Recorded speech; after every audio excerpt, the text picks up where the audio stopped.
শ্রদ্ধেয় সম্মানিত দর্শক, আমি ইলিয়াস আপনাদেরকে স্বাগত জানাই বরাকের আওয়াজের পক্ষ থেকে।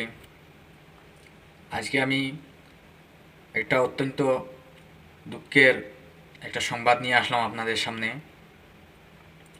আজকে আমাদের সমস্ত আসামে বন্যা, আপনারা দেখতে পাচ্ছেন বন্যা এসেছে হঠাৎ করে। মানে এই যে বঙ্গোপসাগরের সাইক্লোন ওঠার কারণে, বৃষ্টিপাত, ঝড় বৃষ্টির কারণে পুরো আসামটা বন্যায় প্লাবিত হয়ে গেছে। কিন্তু দুঃখের বিষয় হলো আমাদের মুখ্যমন্ত্রী মহাশয়, তিনি শুনতে পেলাম আজকে সকালের আসামিস বাতরি থেকে, তিনি সিঙ্গাপুরে এনজয় করতেছেন। আসাম বেসে যাচ্ছে বন্যায় আর তিনি সিঙ্গাপুরে গিয়ে এনজয় করতেছেন। আরে বাহ, কেমন মুখ্যমন্ত্রী আসামের। আচ্ছা, এর জবাব দেওয়া হবে, এখন কিছু বলা যাবে না, এখন তো আপনার কিছু করতেই পারবো না আমরা, কিন্তু 2026 সনের প্রতি উত্তর দেবো আমরা। আর আমরা যেন প্রতিটা কষ্ট, ওর দেওয়া কষ্ট যেন আমরা স্মরণে রাখি, আর সময় মতো যেন আমরা উচিত জবাব দিতে পারি। দ্বিতীয়ত, আমি এবার যাচ্ছি ফিলিস্তিনের গাজা উপত্যকায় আপনাদেরকে কিছু মেসেজ দেওয়ার জন্য। আজকে দেখা যায় সারা বিশ্বে ইসরায়েলের গণহত্যা, ফিলিস্তিনের উপর যে গণহত্যা চালাচ্ছে, সেই গণহত্যার বিরুদ্ধে মহা আন্দোলন চলতেছে, মহা প্রতিবাদ চলতেছে, অন্যায়ের বিরুদ্ধে মানুষ সোচ্চার হয়েছে, নানা ধর্মের, নানা বর্ণের, নানা গোত্রের লোক। কিন্তু দুঃখের বিষয় হলো, আজকে দিল্লিতেও দেখেছি ইউনিভার্সিটির ছাত্ররা বিক্ষোভ করতেছেন, মানে গতকালকে। আর আমাদের আসাম থেকে কোনো বিক্ষোভ, মিছিল, প্রতিবাদ কিছুই দেখা যাচ্ছে না। অথচ আমি সবাইকে বলি, এক কাজ করুন আপনারা, অন্ততপক্ষে নিজে যে অবস্থায় আছেন সেই অবস্থা থেকে একটু প্রতিবাদ করুন, ইসরায়েলি পণ্য বয়কট করুন আপাতৎকালীন। যদি এটা পুরোপুরি করা অসম্ভব হয়ে থাকে, মনে মনে কিছু জিনিস আছে, সেগুলো ঠিক আছে, আপাতৎকালীন আপনারা এটা বয়কট করুন। হ্যাঁ, এক্সেল সার্ফ আছে, কোকোকোলা, স্প্রাইট, বাইজুস, ডেটল, এগুলোর বিপরীতে অন্য কিছু ব্যবহার করুন আপনারা। ইসরায়েলকে অর্থনৈতিকভাবে আপনারা নিজেরা এক একজন ওর উপর নিষেধাজ্ঞা দিয়ে দিন, কারণ রাষ্ট্রসংঘের পক্ষ থেকে কোনো নিষেধাজ্ঞা আসবে না। রাষ্ট্রসংঘ হলো আসল শয়তানের সংঘ। আল্লাহ বেহেশত নসিব করুন। আল্লামা দেলওয়ার হোসেন সাইদি সাহেব বলেছিলেন, এটা কোনো রাষ্ট্রসংঘ নয়, এটা হলো শয়তানের সংঘ। এটা আজকে প্রমাণিত হচ্ছে। 50,000 মানুষকে হত্যা করার পরও রাষ্ট্রসংঘের পক্ষ থেকে কোনো কঠিন পদক্ষেপ নেওয়া হয়নি ইসরায়েলের বিরুদ্ধে। যদি রাষ্ট্রসংঘ কোনো বিশেষ জরুরি বৈঠকে বসে কোনো একটা পদক্ষেপ নিবে বলে, তখন এই শয়তান মার্কিন যুক্তরাষ্ট্র বেটো ক্ষমতা প্রয়োগ করে এই মানে সিদ্ধান্ত থেকে রাষ্ট্রসংঘে পিছু হটতে বাধ্য করে, মানে বানচাল করিয়ে ইসরায়েলকে রক্ষা করে ফেলে। আজকে সাউথ আফ্রিকা মামলা দায়ের করেছে ইন্টারন্যাশনাল ক্রিমিনাল কোর্টে, আন্তর্জাতিক অপরাধ আদালতে। সেই আদালতকে হুমকি দিচ্ছে মার্কিন যুক্তরাষ্ট্র যেন ইসরায়েলের বিরুদ্ধে না যায়, নেতানিয়াহুকে যেন গ্রেফতারি পরোয়ানা জারি না করে। দেখুন কত বড় শয়তান। আর তারা নাকি সারা বিশ্বে গণতন্ত্র প্রচার নিয়ে ঘুরে বেড়ায়, ফিরি দিয়ে থাকে তারা, গণতন্ত্রের ফেরিওয়ালারা। গণতন্ত্রের নামে অনেক দেশকে তারা বরবাদ করেছে, ধ্বংস করেছে। 2003 সালে গণতন্ত্র ফেরানোর নামে তারা ইরাকে আক্রমণ করে ধ্বংস করেছিল। ইরাককে, সাদ্দাম হোসেন আল মাজিদকে তারা মৃত্যুদণ্ডিত করেছে মিথ্যা অজুহাতে নিয়ে। তখন আমাদের পার্শ্ববর্তী আরব রাষ্ট্রগুলি বিশ্ব শয়তান বুশকে সমর্থন দিয়েছিল। বিশ্ব শয়তান বুশের মিথ্যা অজুহাত শুনে, হ্যাঁ, সেনা কি বলেছিল, ইরাকের হাতে মানব বিধ্বংসী অস্ত্র আছে, পারমাণবিক অস্ত্র। সেই অজুহাতে সব আরব রাষ্ট্রগুলিকে একত্র করে ইরাকের বিরুদ্ধে লেলিয়ে দিয়েছিল। সে নিজে এসে মানে তার সঙ্গী বানিয়ে ইরাকের উপর হামলা করে বসেছে। ইরাক ধ্বংস করার পর সে বিবৃতি দিয়েছিল যে না, ইরাকে কোনো মানব বিধ্বংসী অস্ত্র নেই, পারমাণবিক কোনো অস্ত্র নেই। তখন বিশ্ববাসীরা বুঝতে পেরেছিল আমেরিকার উদ্দেশ্য কী ছিল। আমেরিকার উদ্দেশ্য ছিল মধ্যপ্রাচ্য থেকে তাদের একাধিপত্য বিস্তার করতে হলে তাদের যেসব বাধা আছে, সেই বাধাগুলো সে কাটিয়ে উঠতে যা যা করার তাই করবে। তাই সেই ইরাকের প্রাক্তন রাষ্ট্রপতি সাদ্দাম হোসেনকে মৃত্যুদণ্ড দিয়েছে। দ্বিতীয়ত, লিবিয়ার প্রেসিডেন্ট মুয়াম্মার আল গাদ্দাফিকে তারা নৃশংসভাবে হত্যা করেছে।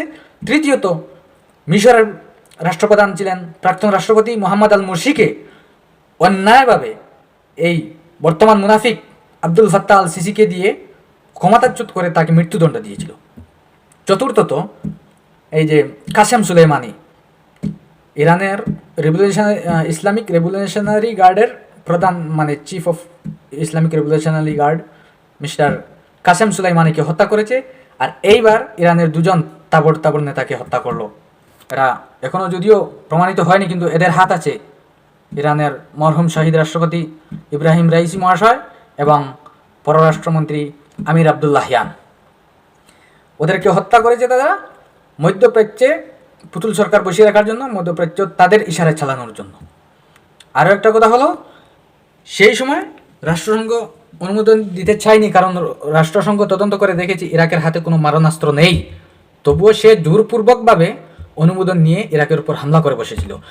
আজ কেন সে গণতন্ত্র রক্ষাকারী দেশ ব্রিটেন এবং মার্কিন যুক্তরাষ্ট্র কেন এসে ইসরায়েলের গণহত্যার বিরুদ্ধে তারা কোনো প্রস্তাব নেয়নি?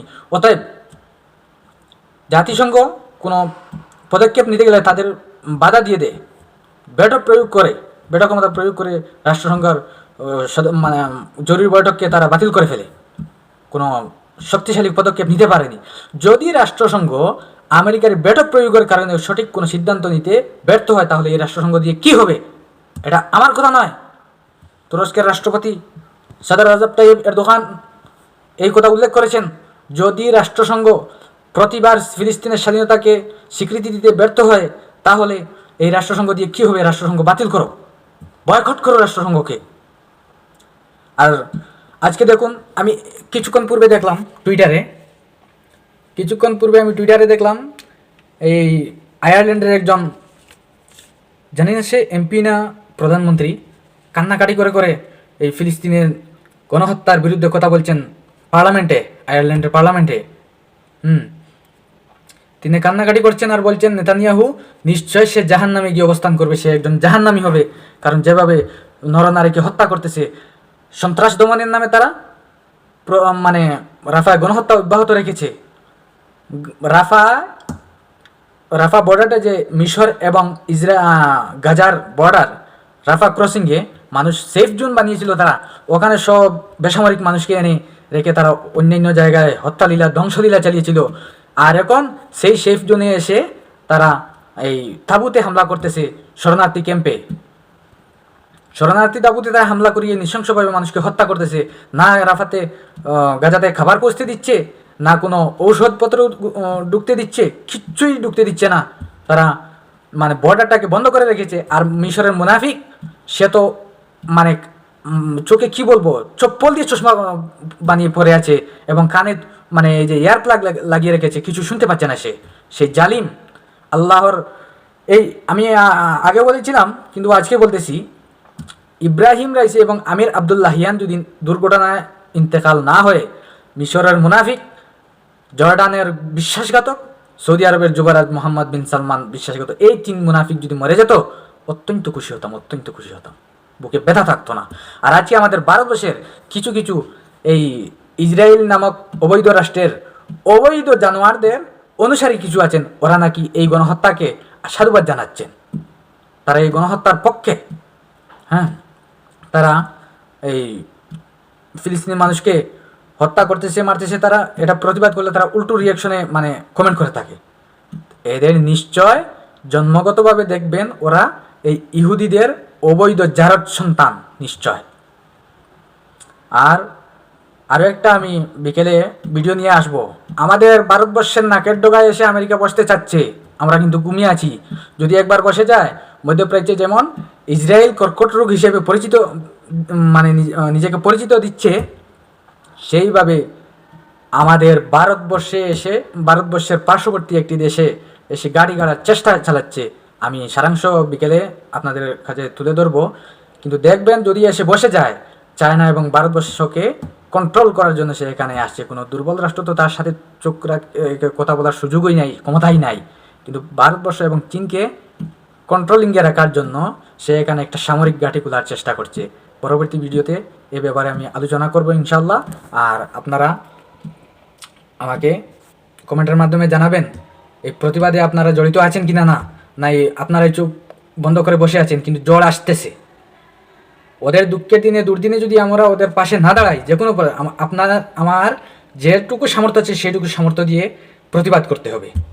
মুখ দিয়ে হোক, কথা দিয়ে হোক, টাকা দিয়ে হোক, যেটুকু সামর্থ্য আছে সেটুকু সামর্থ্য দিয়ে আমরা প্রতিবাদ করতে হবে। আর না করলে একদিন আমাদের দুর্দিনে খেয়ে ওরা পাশে দাঁড়াবে না। অলরেডি প্রাকৃতিক দুর্যোগ শুরু হয়ে গেছে, দেখুন ভারত বাংলাদেশের অবস্থা, হ্যাঁ, উত্তর পূর্ব ভারত বাংলাদেশ পশ্চিমবঙ্গ বন্যায় ভেসে যাচ্ছে, প্রাকৃতিক দুর্যোগ শুরু হয়ে গেছে। এইভাবেই একের বিপদের সময় অন্য পাশে দাঁড়ানো আমাদের মানবিক কর্তব্য, মানবিক কাজ। আর মানুষ রূপে অমানুষ যারা পশু, তারা এইসব দুর্দিনে মানুষের দুঃখ কষ্ট দেখে আনন্দিত হয়। তাই আমার সংক্ষিপ্ত বক্তব্য এখানে সমাপ্ত করলাম। ধন্যবাদ।